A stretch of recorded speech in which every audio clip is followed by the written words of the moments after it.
Sejam bem-vindos, eu sou o pastor César Cavalcante e está no ar mais uma vez, para a glória de Deus, mais uma edição do debate da Rádio Musical FM.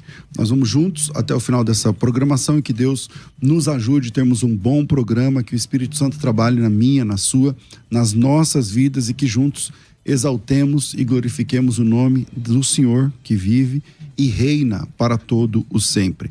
Na técnica do programa, está aqui o Rafael Malabares e você pode participar com a gente pelo WhatsApp 0 Operadora 11 98484 9988 e o tema de hoje vai tangenciar o tema da escatologia, não é? A grande tribulação pode ser considerada como sendo a ira de Deus manifesta. Então, para debater esse tema, eu estou recebendo aqui pastor Elias Soares de Moraes, da Assembleia de Deus. Bem-vindo, pastor Elias. Muito obrigado, pastor César Cavalcante. É um prazer enorme poder estar voltando aqui, principalmente com a sua mediação, né? Opa! Muita ponderação. E revendo aqui o bispo Hildo Melo. Já tivemos no encontro para falar sobre arminianismo. Não sei se o senhor se lembra, foi lá em Jabaquara, pela Igreja do Nazareno. Eu, Vailate e Companhia Limitada. Foi, estamos juntos. E hoje estamos aqui para falar de um tema extremamente palpitante. Antes de tudo, quero mandar um beijo para minha esposa, irmã Débora Soares, para Abigail Soares, que está lá na livraria, para o Davi, que está em casa hoje, saiu de férias, é só como que às vezes ele trabalha também, é aquele off, como é que é? Home office. É, home office, né? Sempre online. E aqui estamos nós. Um beijo, um abraço para todos os amigos aí do nosso canal no YouTube, PR Elias Soares Oficial e também no Instagram. Com a gente para debater esse tema, a grande tribulação é a ira de Deus, Bispo Hildo Melo, da Igreja Metodista Livre. Bem-vindo, Bispo Hildo. Muito bom te receber também mais uma vez. Muito obrigado, um prazer mais uma vez estar aqui com você, César, e bom, com meu amigo Elias. Já estivemos do mesmo lado em defesa do arminianismo. Hoje temos perspectivas diferentes, mas somos aí servos do Senhor, procurando cada um na sua sinceridade, no seu entendimento, defender aquilo que compreende ser a interpretação correta das Escrituras. Vamos lá, eu vou fazer a pergunta inicial do tema para os dois. Elias, eu comecei com você aqui, conforme os nossos sorteios que nunca acontecem. A grande tribulação é a ira de Deus? Sua opinião inicial para a gente começar. A minha opinião inicial é que a grande tribulação é a ira de Deus. Ok.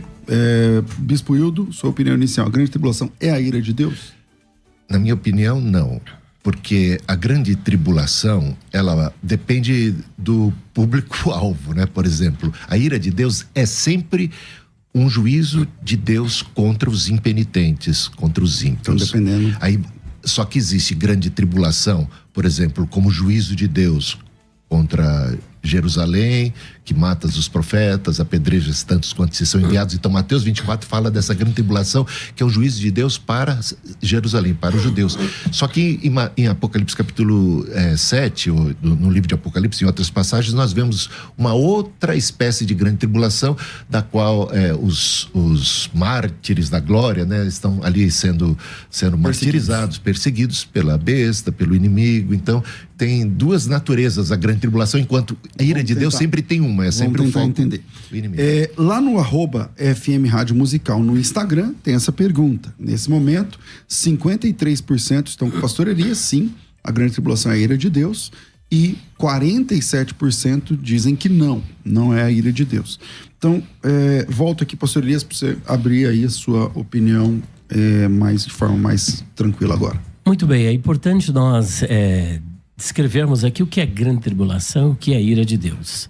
A expressão grande tribulação, ela é um período de juízo de Deus, de ira de Deus, de castigo de Deus, de fúria de Deus contra a humanidade. Mas, em especial, ela é direcionada para os judeus, só que ela tem uma abrangência global. Então, dizer que é só para os judeus não seria correto.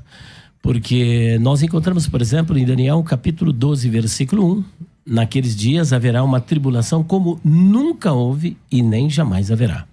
Quando lemos, por exemplo, Mateus capítulo 24, versículo de número 1, o Senhor Jesus reverbera esse mesmo episódio, dizendo que haveria uma grande tribulação como nunca houve e é sem paralelo na história da humanidade.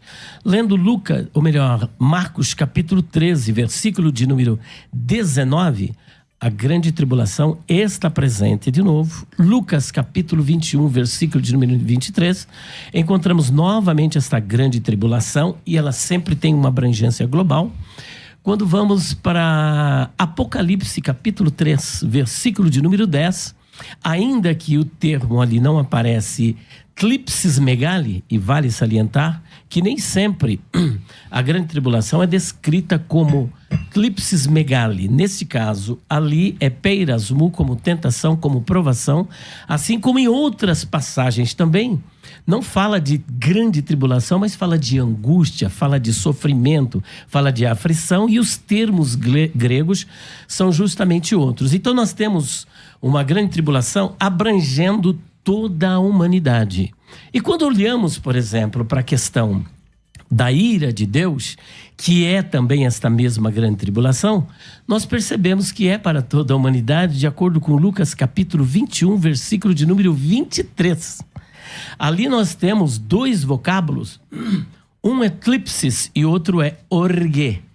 Tlipsis kai orge.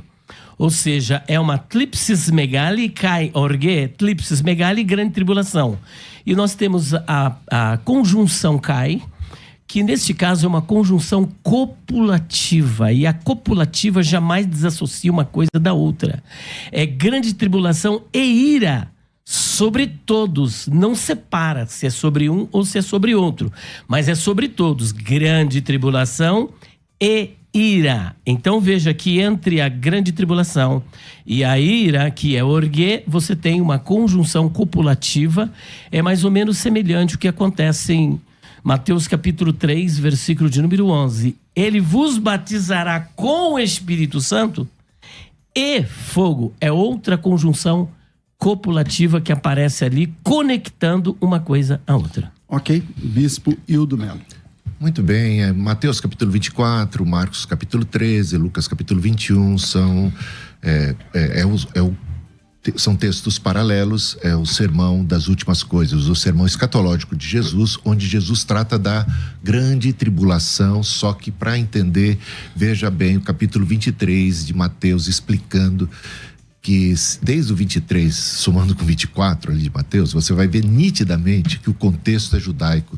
É a palavra de Jesus a respeito dos fariseus, dos religiosos hipócritas. Jesus fala sobre o juízo que cairia sobre aquela geração. Então tudo diz respeito a Jerusalém, tudo diz respeito ao ato de que aqueles judeus, aqueles religiosos, aquele grupo estaria completando a medida dos seus pais que mataram os profetas. Eles se sentem melhores do que os seus antepassados. Jesus diz que eles não são melhores, eles são até piores. Eles vão acabar matando o próprio Cristo, rejeitando o Cristo. Cristo chorou sobre Jerusalém, Jerusalém que matas os profetas e apedrejas tantos quantos te são enviados. Quantas vezes eu quis, como uma galinha quis, assim, ajunta os seus pintinhos, eu quis salvar vocês não quiseram. Eis que a vossa casa vos ficará deserta. E Jesus então anuncia ali no final do capítulo 23, início do capítulo 24, a destruição de Jerusalém, a destruição do templo. Não vai ficar pedra sobre pedra. Todo o contexto dessa grande tribulação é de caráter judaico, é o juízo de Deus sobre Jerusalém mais uma vez. Ou seja, como aconteceu na época de Nabucodonosor, por conta de juízo, a ira de Deus se manifestou contra Jerusalém, caiu a cidade, o templo foi destruído. Agora, mais uma vez, por conta da morte do ungido, pega 70 semanas de Daniel, a morte do ungido desencadeia o quê? Desencadeia a destruição da cidade. Portanto, a grande tribulação, aí eu discordaria do meu amigo, a grande tribulação de que fala capítulo 24, capítulo 21 de Lucas e o capítulo 13, é uma grande tribulação de caráter judaico. Por isso é que se diz, olha, ore para que a vossa fuga não se dê no sábado, é tudo num caráter judaico. Então, isso é uma grande tribulação como ira de Deus, sim, aí está conjugado, a ira de Deus sobre todos aqueles impenitentes judeus que rejeitaram Cristo. Agora, quando a gente vai já para o Apocalipse, Aliás, a gente já vê o Evangelho de João não cita o sermão das últimas coisas, porque isso já era história, já não mais profecia. Quando o Evangelho de João é escrito depois do ano 70, aquilo já não era mais uma profecia, já tinha se cumpriu ipsis literis. Aquela geração de judeus que rejeitou a Cristo recebe tal juízo, tal ira de Deus sobre eles. Agora, já depois, o livro de Apocalipse e o livro de João já não tratam mais dessa grande tribulação de caráter judaico para Jerusalém. Temos uma outra aplicação do termo grande tribulação, que é a perseguição que a igreja vai sofrer. Há uma ira, sim, no capítulo 3 de Apocalipse, versículo 10, a gente tem ali sobre a provação que vai vir, ali no caso, sobre toda a terra. São juízos que a gente vê quando o Senhor vai abrindo os selos, o livro, e desatando os selos, são juízos que caem sobre toda a terra. A igreja está presente, mas o Senhor preserva aqueles que são seus, preserva a sua fé, preserva como Jesus orou. Não peço que os tires do mundo, terel, que é a mesma expressão que vai aparecer ali. Você conhece também o grego melhor do que eu, né, Elias? Aparece no capítulo 3 de Apocalipse, versículo 10. Sem necessariamente, não peço que os tires, não precisa um arrebatamento para o Senhor preservar aqueles que são seus, e no caso preservar não é a questão física, a questão de preservar é a questão espiritual, é a sua perseverança, porque veja só nas cartas anteriores, as pessoas não estão sendo, não há nenhuma promessa de que eles vão ser protegidos fisicamente, pelo contrário, eles estão sendo atribulados e eles vão sofrer, inclusive até a ponto da morte, a custa da própria vida física. Ok. Pastor Elias Soares. Bom, eu não sei, para mim ficou bem claro aqui a posição do Bispo Hildo, e ele concorda comigo que a grande tribulação de Mateus capítulo 24, versículo 21, Marcos capítulo 13, versículo 19 e Lucas 21, versículo 23, é a ira. Sim. Ele concordou e expressou plenamente. Isso. Concorda plenamente. Agora, o que me deixa, assim, às vezes, questionando a argumentação, né? É que parece-me que o senhor criou duas grandes tribulações. Uma grande tribulação só para o judeu. Que é no ano 70. E uma grande tribulação... para a igreja depois. Para os ímpios. Que eu não criei. Para os ímpios. Está lá na Bíblia. Vamos chamar de escatológico. É escatológico. Uma escatológica depois. Não é criação minha. Então, depois... a gente vai trocar. Vamos lá. Conclui aí, Elias. Então, agora o que acontece? A segunda observação que eu gostaria de fazer é a questão que o contexto é 100% judaico da grande tribulação. Concordo com o senhor em partes, é para os judeus, mas ele tem uma abrangência. Eu até... Você até citou o Daniel, né? Justo. Eu até fiquei assim espantado, porque parece-me que ele é pós-tribulacionista e ele destoa da visão pós-tribulacionista, porque na visão pós não é só para judeu, é para o mundo todo, mas para ele é só para judeu. Então, parece que houve aqui uma diferença.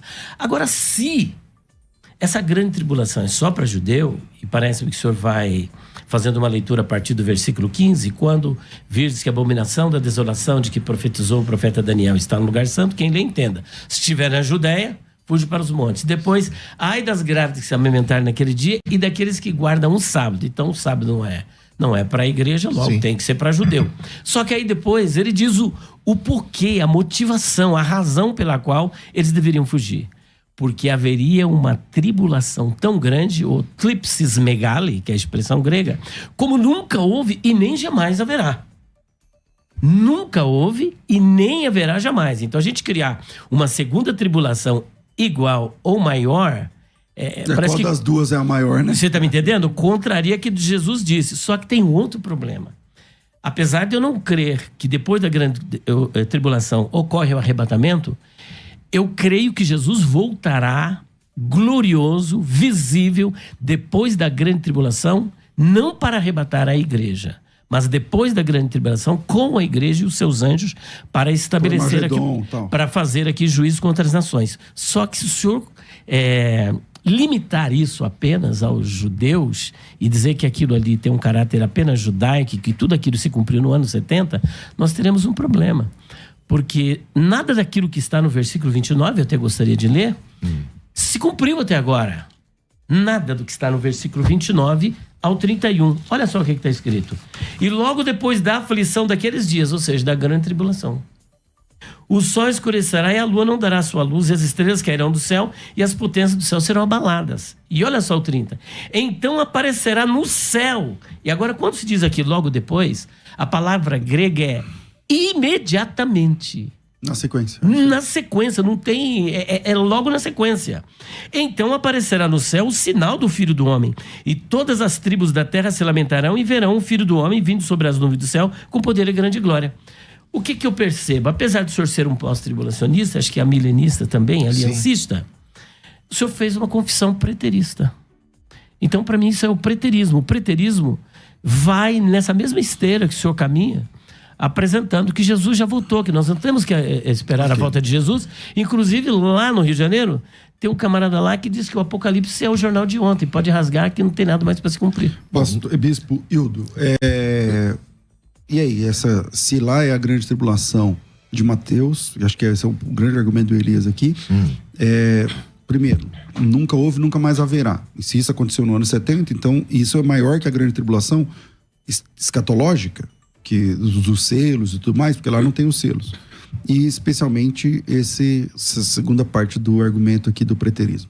Sim, em primeiro lugar, a questão da grande tribulação nunca mais haverá para Jerusalém. Aquela foi a última, ou seja, a maior de todas as tribulações de Jerusalém, maior do que aquela que Jesus está profetizando, que o que vai vir sobre Jerusalém é maior do que o que aconteceu anteriormente na época de Nabucodonosor. Então, do contexto do que Cristo está falando, que é totalmente voltado para Jerusalém, então para Jerusalém é a maior de todas as destruições, a maior de todas as angústias, e quando a gente vê o historiador José falando e descrevendo o que se passou ali, quando Jerusalém foi sitiada e tudo o que eles enfrentaram, os judeus, durante aqueles anos que antecederam até porque houve o sítio, né? Então houve fome, houve sacrifício de crianças, houve tanta maldade, tanta crueldade e tribulação para Jerusalém, como nunca se ouviu e como nunca se ouvirá igual e semelhante. Então, para Jerusalém, é o que Jesus está falando, é uma descrição do que se passa ali. Agora, quanto a ser preterista, eu sou preterista parcial. Eu entendo que algumas coisas já se cumpriram, como a destruição de Jerusalém, tudo que Jesus Cristo falou a respeito da destruição de Jerusalém, que Jesus disse que aconteceria naquela geração. Jesus disse que seria naquela geração, então eu tenho que concordar com Jesus. Precisa ser interpretado, geração, essa palavra guineá, grego... Mas ele está falando destes, exatamente destes que estão dizendo que são melhores do que os seus antepassados. É esses que vão sofrer o dano, esta geração. Sobre esta geração, vocês... Jesus é muito claro a esse respeito. Agora, quanto àquilo que você fala sobre os sinais imediatos que não se cumpriram, vem aqui comigo, porque Lucas tem uma versão um tanto distinta.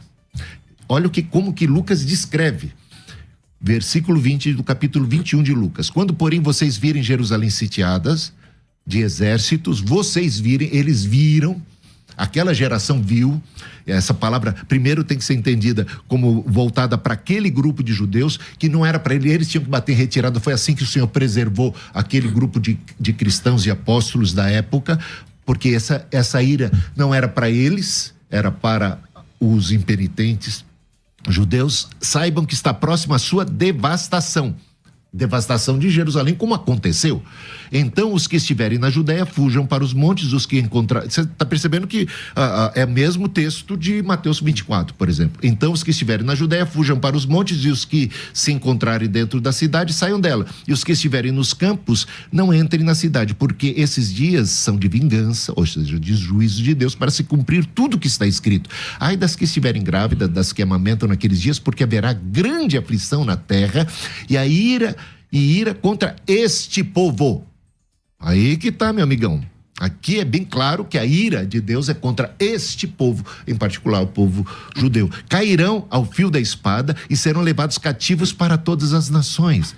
E até que os tempos dos gentios se completem, Jerusalém será pisada por eles. Portanto, aqui dá a ideia de algo que não acontece, de algo que se prolonga. Ok.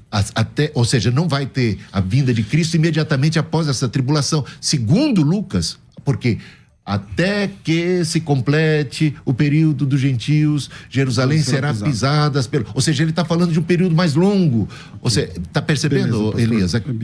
Leva a sério isso. É discutível. Elias, vamos lá. Bom, em primeiro lugar, o preterismo continua, porque... Preterismo parcial, por favor. Parcial. É parcial, Isso, seja lá E você como não for. acredita em cumprimentos proféticos? Não sou preterista parcial. Não, mas você não acredita que parte daquilo que Jesus profetizou já se cumpriu? Vamos lá, Elias. Eu sou pré-milenista, pré-tribulacionista, dispensacionalista clássico. Mas não foi essa a pergunta que eu fiz. Não, o sim. preterismo não se encaixa em nenhuma delas. Justamente é futurista. então, no por caso. isso que eu estou falando. Sim. Que eu não sou preterista parcial e nem tampouco radical. Então, Você eu não é vejo futurista, nesse caso. Futurista. Ok. Então, veja bem.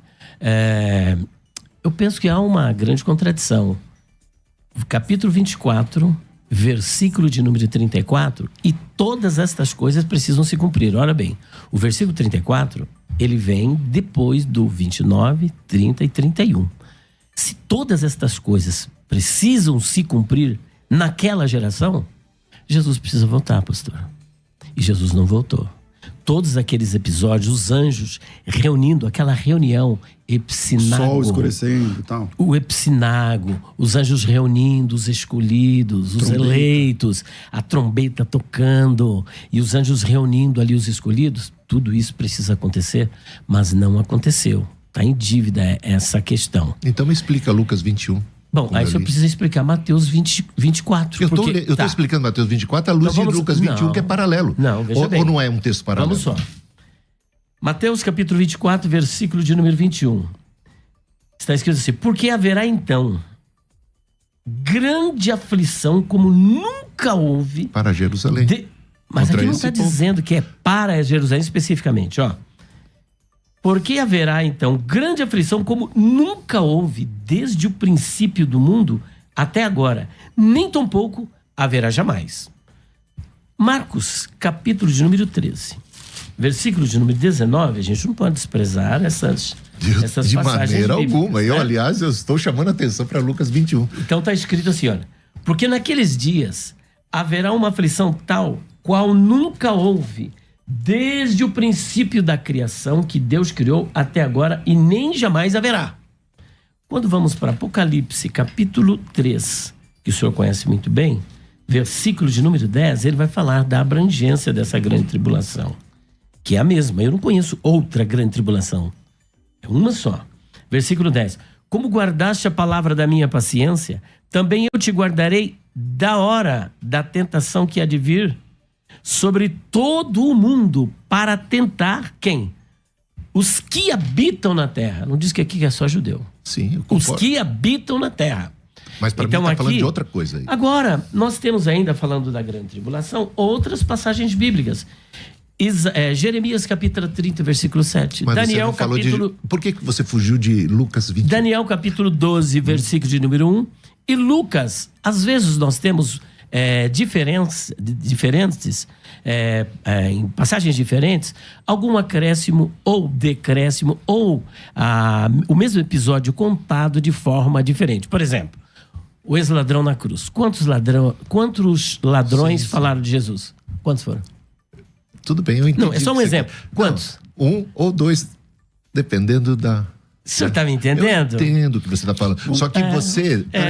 Só para organizar aqui, então o Elias usou esse argumento. Eu comecei com quem? Comigo. Com o Elias. Então eu vou finalizar esse bloco com o senhor e no próximo bloco a gente continua. O senhor tem seu tempo. Beleza. Elias, você não falou de Lucas 21. Eu comecei falando de Lucas. Eu sei, mas você não... Você deu uma... Você precisa reconhecer que Lucas 21 está contando a mesma história, é o mesmo relato. Isso é tranquilo. É claro. É o mesmo relato. Só que o desfecho é um tanto diferente. Então, eu acredito que é palavra de Deus em Lucas 21, tanto quanto em Mateus 24. Se em Mateus 24... A maneira como aquilo foi contado parece que realmente acontece logo após a tribulação daqueles dias da aflição de Jerusalém, vem a segunda vinda de Cristo, e nesse sentido eu concordo com você. Se tivéssemos apenas Mateus, seria assim. A gente percebe que a leitura de Lucas, da mesma passagem, já prevê um tempo maior, um tempo em que Jerusalém, mesmo depois de toda aquela mesma aflição, porque estamos falando da mesma grande tribulação de caráter judaico para Jerusalém e sua destruição, né? E é contra esse povo, a ira é contra esse povo, aquela conjunção que você colocou, fica muito claro aqui em Lucas que a ira, que a grande tribulação e a ira de Deus é contra esse povo que rejeitou o Cristo e matou, vai perseguir, matar apóstolos e o próprio Senhor Jesus. Esse povo vai estar sofrendo aquela ira. Esse povo, quando essa ira termina ali, quando Jerusalém é devastada, segundo aqui o relato de Lucas, não há uma segunda vinda imediata. Aí é que está. Aqui não. Como o senhor me interrompeu, eu vou te Lucas, não, mas deixa eu só terminar. Se o senhor parou no versículo 24. Mas aí tá no tempo dele. Mas ele também me interrompeu. Não, mas Versículo 25, leia junto. Não, eu interrompo muito mais rapidamente do que você quer fazer agora. É só uma... Leia o 25. Eu dou umas pitadinhas daquilo que você está falando. Lucas, Elias, 25, versículo 21, 25. Então, mas... Haverá sinal no sol, na lua, que é o mesmo lá de Mateus 24, é o mesmo contexto. 29. A questão é aqui, ó. Então, cairão ao fio da espada e serão levados cativos para todas as nações. Certo. Portanto, não se fala aqui de uma segunda vinda imediata a isso. E até que, olha só, até que os tempos dos gentios se completem, Jerusalém será pisada por eles. Não está falando que por ocasião dessa destruição se dá imediatamente, instantaneamente a segunda vinda de Cristo. Aí haverá, aí sim, após esse período. Imediatamente. Não é imediatamente. Não, peraí, repare tá bem. que assim, após ser pisado pelos gentios, após toda aquela destruição, devastação de Jerusalém, o que acontece? Serão levados cativos, em vez de serem completamente destruídos por uma segunda vinda de Cristo, serão levados cativos e até que, olha essa expressão, até que o tempo dos gentios, há um tempo que precisa se completar ainda. Tá. Então o senhor entende que isso é para os judeus, por conta grande tribulação especialmente o do terceiro evangelho. Eu vou deixar uma pergunta para o próximo bloco, especialmente para o bispo, que é o Mateus 24, o verso 9 diz assim, Jesus, então sereis atribulados e vos matarão, o senhor entende que são judeus. Sim. Mas o texto continua assim, ó, e sereis odiados de todas as nações por causa do meu nome. Sim, aí não está falando da grande tribulação de caráter judaico, é outra coisa que acontece. Mas aí não dá, né, bispo? Porque aí ou é para judeus, Mateus 24. Não, eu sei. Deixa eu só formular a pergunta, aí o senhor pode, levantará a nação contra nação, reino contra reino, haverá fomes, terremotos em vários lugares, não sei o que lá. Porém, tudo isso é o princípio das dores. Então sereis atribulados e vos matarão. Sereis odiados de todas as nações por causa do meu nome. A pergunta que eu quero deixar nesse tempo vão escandalizar, atrair uns aos outros, se levantarão falsos mestres, não sei o que lá, será pregado esse evangelho e então virá o fim. Aí, se é por causa do nome de Jesus, meio que não combina, né? Que é um projeto só para judeus. O problema aí é confundir o que Jesus está falando de grande tribulação de caráter judaico de Jerusalém com a perseguição que a igreja sofreria. Não é isso que o irmão está fazendo? Essa confusão? Não estou fazendo essa confusão. Eu estou dizendo... Porque uma coisa é identificar que Jesus está falando de vários sinais e de várias coisas ali.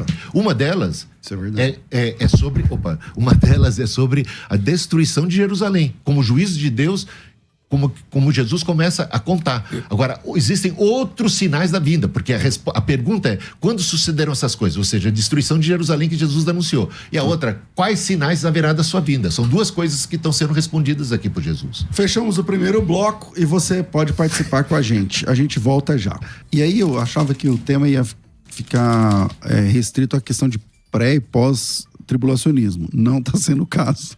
O caso está sendo se a ira de Deus, pelo menos nos textos lá de Mateus, se refere a judeus estritamente ou a uma ira escatológica lá na frente, sem levar em conta se o arrebatamento é antes ou depois da grande tribulação, mas se a ira é naquele momento de Mateus 24, restrita ao ano 70 ou não. É aí que a gente está caminhando. Mas voltando aqui, eu vou voltar aqui com o pastor Elias e talvez vou deixar aqui uma pergunta no ar, não precisa não necessariamente responder, mas é mais para o ouvinte pensar. Por que tanta discordância? Talvez porque a pergunta que norteia tanto Mateus 24, Marcos 13, Lucas 21, ela é, especialmente Mateus, ela é uma pergunta tripartida, né? era uma pergunta tripartida, porque o versículo 3 diz que os discípulos perguntaram para Jesus em particular. Diz-nos, quando sucederão essas coisas, ou estas, é uma referência quando ele disse que o templo será derrubado. Então, quando sucederão essas coisas, derrubada do templo, que aí é no ano 70, não tem saída. Que sinal haverá da tua vinda? Aí a vinda de Cristo não necessariamente atrelada ao ano 70.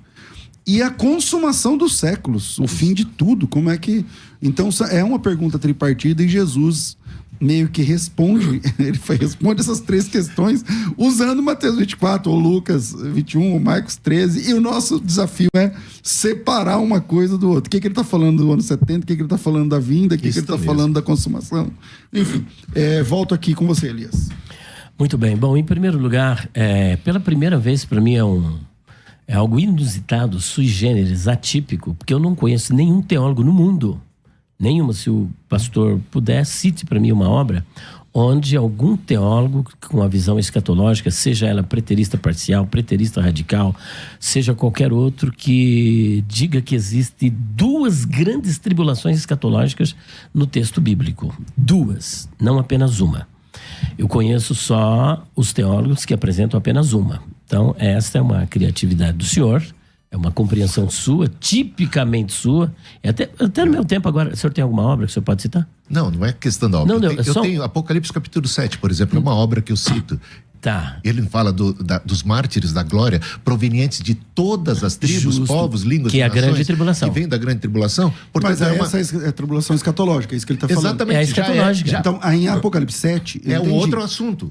Apocalipse 7 tem nada a ver com o ano 70. Não tem nada a ver com o ano 70, é uma outra... Então não fui eu que inventei, tá bom? Não é uma criatividade minha, está lá no Apocalipse. Então, agora, se o senhor 7. diz que a perseguição que os judeus sofreram no ano 70 Sim. é uma tribulação que nunca houve, nem jamais haverá contra os judeus... Diminui a grande tribulação escatológica. Não, ele só diminui o holocausto. Também. Porque no holocausto... Mas o holocausto não foi em Jerusalém. Não importa, é contra o povo judeu. Mas ele falou... A questão é contra quem é. Esta a questão cidade. não, mas é contra quem? Porque nunca houve e nem jamais haverá contra o povo judeu. O senhor comparar o que aconteceu no ano 70, só um minutinho, o senhor disse que não me interrompe, né? Eu não estou interrompendo. Ó, Mas o senhor, agora um pouquinho. não, Elias. Ó, Segue lá agora. olha lá, o senhor comparar o que aconteceu no ano 70 com o holocausto sob o nazismo, é o senhor minimizar, tá entendendo? Ser um minimalista. Porque o que aconteceu no holocausto nunca ocorreu com nenhum ser humano na face da terra. Desde a criação do mundo, o que aconteceu no holocausto? São mais de 6 milhões de judeus. Lá em Jerusalém não morreu mais de 1 milhão e 200. Foram 1 milhão e 100, de acordo com Flávio Joséfos. Lá no holocausto, 6 milhões e 200. Agora, as atrocidades que Hitler fez, queimando pessoas na câmara de gás, jogando nas valas comuns vivos para apodrecerem. Então, o senhor está criando uma contradição contra o que Jesus disse, porque ele diz que nunca houve e nem jamais haverá contra o povo, porque a tribulação é contra este povo. Vamos ler de novo, Lucas. O senhor quis que eu lesse, né? Sim, mas eu concordo com isso. Ah, então concorda? Então, o senhor acabou de criar uma contradição. Ó, sobre este povo, quem é este povo? Quem é o povo? Povo Judeu. de Israel. Povo judeu. E o senhor acha que o que aconteceu no ano 70 é igual, ou melhor, é maior do que aconteceu no holocausto sobre Hitler? Ok, pastor Bispo Hildo. Então, a questão aí não é essa, porque, na minha opinião, o que Jesus está interpretando é as 70 semanas de Daniel. O abominável da desolação de que falou Daniel, vindo e ocupando o lugar santo. É deste contexto que vem sobre a cidade. Veja só, as 70 semanas de Daniel estão determinadas sobre esse povo, sobre esta cidade, a cidade de Jerusalém. Então, quando Lucas não está dizendo isso. Jesus está falando em Mateus capítulo 24 sobre o abominável da desolação. Mateus, ele estava em Lucas. Você falou que não ia me interromper, mas está me interrompendo. Voltou para Então, Mateus. você está preocupado com aquilo que eu vou dizer agora. O abominável da desolação de que falou o profeta Daniel. E o que é que falou para o profeta Daniel em capítulo 9 de Daniel? As 70 semanas. Sobre a morte do ungido e o príncipe de um povo que há de vir cercará a cidade. Portanto, é tudo em relação a Jerusalém, a cidade de Jerusalém. E eu estou dizendo que a grande tribulação que se abateu sobre Jerusalém, a cidade que vai culminar com a destruição da cidade, dos muros e do templo, é sem precedentes em toda a história e nunca mais haverá. É disso, eu não estou comparando, eu não estou dizendo que não vai haver nenhuma outra grande, Jesus não está dizendo que não vai haver nenhuma outra grande tribulação de espectro diferente, mundial ou em qualquer outro lugar. Não é disso, é Jerusalém, aquela grande tribulação de caráter judaico que vai esmagar aquela cidade, vai destruir, e os gentios vão pisar, o povo vai ser disperso e os gentios vão pisar Jerusalém até que se cumpra o tempo deles, é que quando Cristo vai voltar, quando se cumprir todas as coisas, a plenitude dos gentios, sabe, Jesus está falando disso. A pergunta do Elias é que se esse evento que o senhor está falando que é no ano 70... É para Jerusalém, para a cidade. Mas não é essa a minha pergunta. Não, a pergunta não é essa. A pergunta é assim, esse evento é a maior perseguição da história da humanidade, conforme Jesus Cristo descreve? Para mim, Jesus não está descrevendo a maior perseguição da história da humanidade, a maior perseguição de Jerusalém, da cidade de Jerusalém.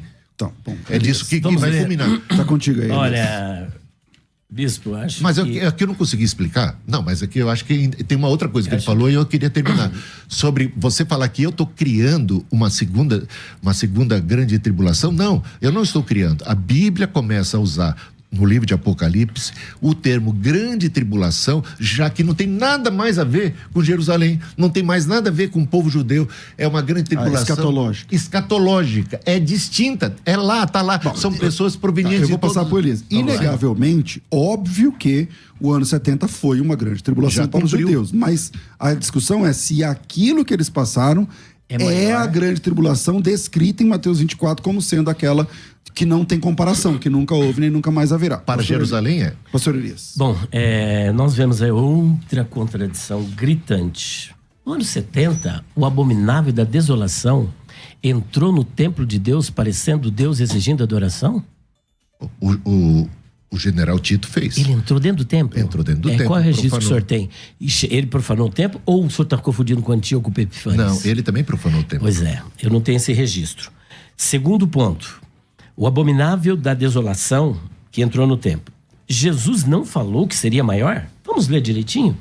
Mas ai das grávidas e das que criarem naqueles dias, porque haverá aflição, grande aflição na terra e ira sobre este povo. Sim. Este povo. Claro, Jerusalém. Só que esta mesma ira, que o senhor diz que tem uma conexão com Mateus capítulo 24, Jesus irá descrever a extensão e a intensidade desta grande tribulação. Porque haverá então grande aflição, tlipsis megali, como nunca houve desde o princípio do mundo até agora, nem tão pouco haverá jamais tão grande. E a minha pergunta, que o senhor não respondeu, é esta. Esta grande tribulação, o que os judeus sofreram no ano 70, é muito mais do que o que Hitler, que é um abominável, fez contra os judeus no período nazista? É claro que não. Seria uma contradição histórica, seria ofender os judeus. O senhor dizer o contrário disso. Então não tem como o senhor contrariar isto. Então veja bem, o senhor criou duas grandes tribulações. Existe somente uma grande tribulação que é descrita ali, que é descrita esse abominável da desolação. Ele é dito pelo profeta Daniel no capítulo 7, versículo 25. E essa grande tribulação é a 70ª semana de Daniel, e que também é descrito em 2 Tessalonicenses capítulo 2, versículos 1 até o versículo de número 8.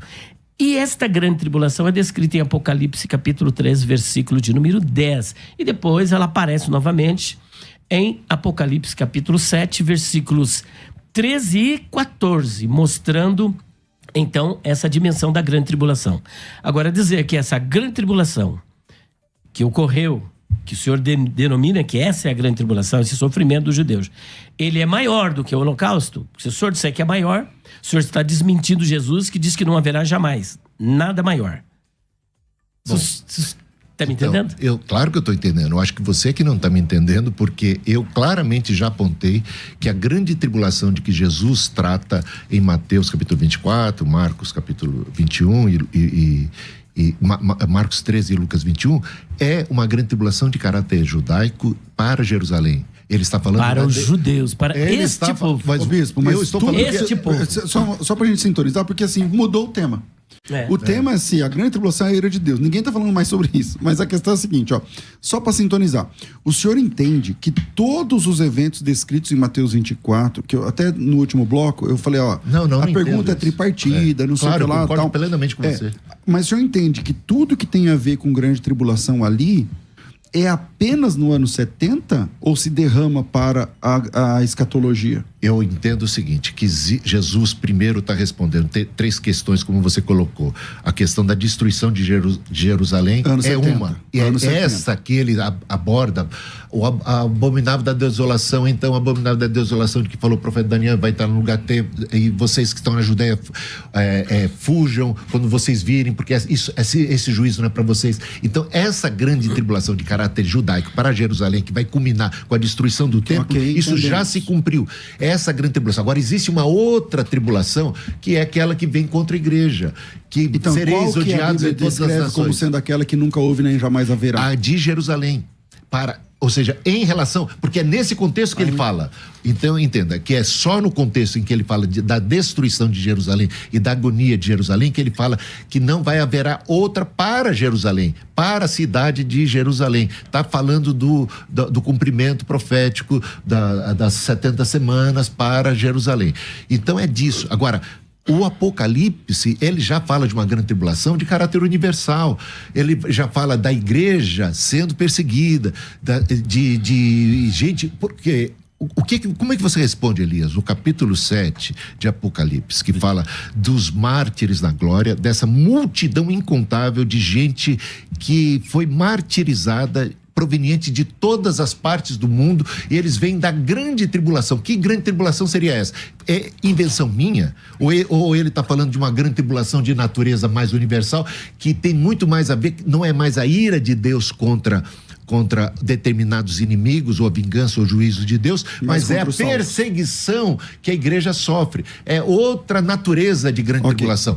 Me explica isso, Elias. Eu vou explicar. Só que antes, vamos voltar à questão do abominável da desolação. Olha o que ele vai fazer naquela época. Que esse abominável que Jesus está citando em Mateus 24, 15, é o de Daniel, capítulo 7, versículo 25. O senhor concorda? O abominável da desolação está lá. Jesus está falando, o abominável da desolação. É o de 7,25. Claro que Beleza, eu posso então, gravar isso que você está falando? De 7. Sim. É porque geralmente depois você fala De que 7. é no Não, você capítulo está falando do Apocalipse 7. Deixa eu gravar o 7, Elias falando isso. Não, você está falando do Apocalipse 7. Não. Eu tô ainda... É que você está dizendo que é Mateus 24... Calma aí. Você está dizendo que o abominável é Daniel 9, 27. E que é o Tito Exatamente. que entrou lá. Isso. E você está dizendo que é o capítulo 7. Que é uma besta, é o anticristo, que o senhor não acredita, né? No anticristo, né? Claro que eu acredito no anticristo. Mas não o anticristo escatológico. Claro que eu acredito no anticristo escatológico. Então, ótimo. Ó, olha o que diz aqui. Você tirou que não isso? acredita. É isso que eu não Porque eu já entendo. assisti um vídeo dele onde ele diz que anticristos são vários. Eu não vi. Não, mas eu não sou eu que digo que anticristo são Eu vários. maratonei os vídeos dele. Não, peraí, vamos entender. Realmente são vários São mesmo. vários. É o que Não, João mas diz. o escatológico. Não, tá. e aí Ele tem uma seria a outra besta, explicação. né? A besta que não é uma apocalíptica. pessoa. É isso. Olha lá. Inclusive, para ele, as duas testemunhas é a igreja. Claro que sim. Olha lá, tá vendo? Tem compreensão bem equivocada. Olha lá, equivocado do meu ponto de vista. Tá bom? Claro, do seu ponto de vista Na sua convicção, seria. tá tudo certo. Sim. Olha lá. E proferirá palavras contra o Altíssimo, esse abominável, e destruirá os santos do Altíssimo, e cuidará em mudar os tempos e a lei, e eles serão entregues nas suas mãos por um tempo, 2 e tempos. tempos e metade de um tempo. O que é isso aí no plano escatológico? Para mim, isso aí tem a ver com Apocalipse capítulo 7. Pois é, mas é sobre isso que Jesus está falando em Mateus 24, 15. O senhor concordou? Para mim não. Eu não concordei. Ele acabou de falar ou não falou? Eu não concordei. Eu perguntei. Quando você me perguntou. Bom, agora vamos então lá para o seu texto. Vamos lá para. Eu não concordei. Para mim. Concordou. Eu concordei que Apocalipse capítulo 9. Não, Daniel capítulo 9 tem 25 tem a ver com. Capítulo 9 tem a ver 24. com Mateus 24. É isso Não, ele que eu está dizendo falei. que o texto de Mateus 24 é Daniel 9. É Daniel 9, Essa é das semanas. isso que eu falei. Você está dizendo que Você já está É o colocando palavras na minha boca. 7:25 e também é Para Daniel mim 9. não. João, para mim, 7:25 tem a ver com a perseguição contra os santos, contra aqueles que são de Deus. Tá bom, pastor. Vamos lá, Elias, conclui. Vamos lá, vamos para Apocalipse, ainda que não é o nosso tema. No dia que o senhor quiser o pré e pós, eu tô aqui na área. Eu também tô. Se derrubar é pênalti. Me chama que eu vou. Não é arrogância não, viu, bispo? Pelo amor de Deus, tá? Não, tamo junto. Nós somos amigos e... Sim. É brincadeira, eu até retiro essa palavra aí, que ficou meio pedante, tá bom? Bispo, aqui é o seguinte, olha. Depois destas coisas, olhei, e eis aqui uma multidão a qual ninguém podia contar, de todas as nações e tribos e povos e línguas que estavam diante do trono e perante o Cordeiro, trajando vestes brancas e com palmas nas suas mãos. Esse trono aqui, só para eu poder continuar, o senhor entende que é onde? É no céu? Sim. As pessoas são as almas que já estão na presença de Deus. Então são almas. Então não são pessoas que estão... São os mártires da glória. Aliás, foram descritos no capítulo 6. Ótimo, então até aí maravilha. Agora vamos para o versículo de número 3. Então o senhor entende que a Marte, o que eu queria já tá tudo certo. Eu achei que o senhor que era santos glorificados lá no céu. Então não é o entendimento do senhor, então. Não, são as almas que morreram, que partiram, estão aguardando a volta de Cristo. Que vieram da grande tribulação. E aí o senhor quer saber. E um dos anciãos me falou dizendo, esses que estão vestidos de vestes brancas, quem são e de onde vieram? Sim, quem são? Que essa é a grande multidão. Claro. O senhor acredita que essa é a grande tribulação escatológica? Sim. Perfeito. Você e eu também, disse-lhe... você também. Senhor, tu sabes... E ele disse-me, estes são os que vieram de grande tribulação, lavaram as suas vestes e branquearam no sangue do Cordeiro. Sim. Eu concordo perfeitamente que são as almas que estão lá, mas não é a igreja. Gente de todas as povos, tribos e nações que foram martirizados por causa do sangue de Jesus. Justamente. Não é a igreja? No período da grande tribulação, haverá salvação. A prova de que a igreja não estará, que está até mudando um pouquinho, na grande tribulação, é que 3 anjos estarão pregando nesse período. Se a comissão de pregar o evangelho foi dada para a igreja, porque qual é a necessidade de Deus mandar 3 anjos, 3 seres espirituais para pregar o evangelho? Segundo, apesar do senhor não crer, 2 testemunhas para pregar o evangelho. Nós podemos entrar nessa questão sobre as 2 testemunhas, que não dá mais tempo. Então aqui tem um verbo, erhomai, esses são os que vieram, na verdade não os que vieram.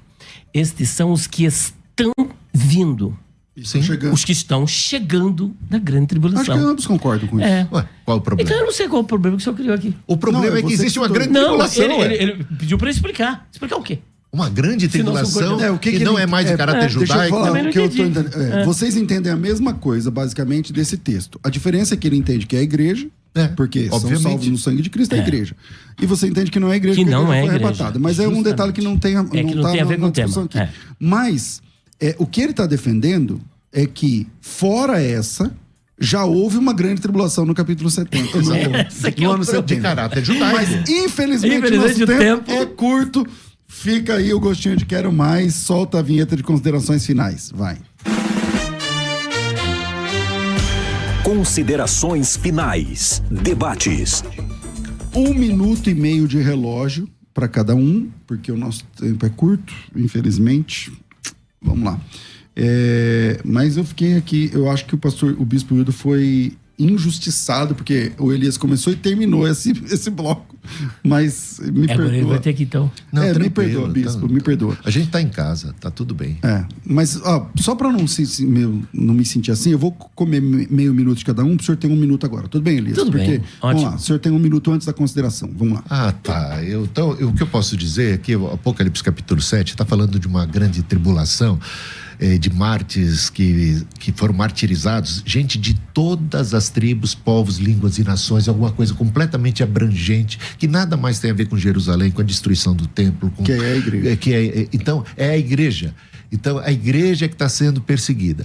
E quando a gente fala ali de Apocalipse capítulo 3, versículo 10, quando se fala ali que o Senhor vai preservar os que são deles, a gente vê no Apocalipse, eles são selados, a igreja é medida, é selada. Então tudo isso, o Senhor protege aqueles que são seus, para que eles não venham cair em tentação, porque a provação, quando ela acontece, ela é alguma coisa que a gente está suscetível a cair em descrença.